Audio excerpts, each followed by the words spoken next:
Beer and spirits have plenty of seasonal flavors and selections. Why doesn't wine seem to offer the same variety of choices? So unlike beer and spirits, which do have seasonal flavors and things of the like, wine is a once a year bit of agriculture. It's produce.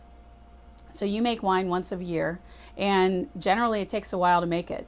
You're not able to alter the wine to make a seasonal product. It's much more difficult to make something that you can have 4 different seasons of a wine than it is, say, a beer, where there's other flavorings that you can do it, because wine is made from grapes and grapes alone.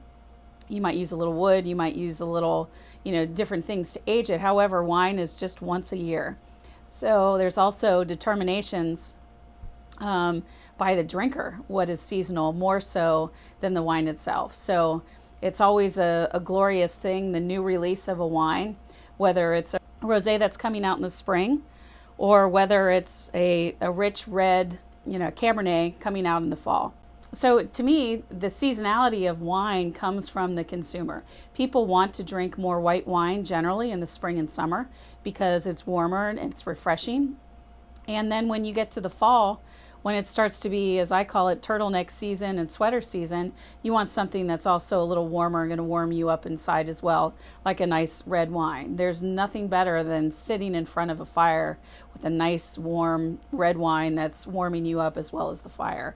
So I think seasonality in wine just comes from how we consume it, not as much as from how it's produced, unlike beer and spirits. I think the other thing that's fun about the seasonality of wine is how we consume it.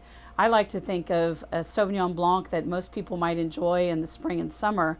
I really enjoy them in the winter because it transports me when it's 10 degrees outside to warmer times, when I know spring's right around the corner and the sunshine will be here in the summer. So seasonality is fun as the consumer as well.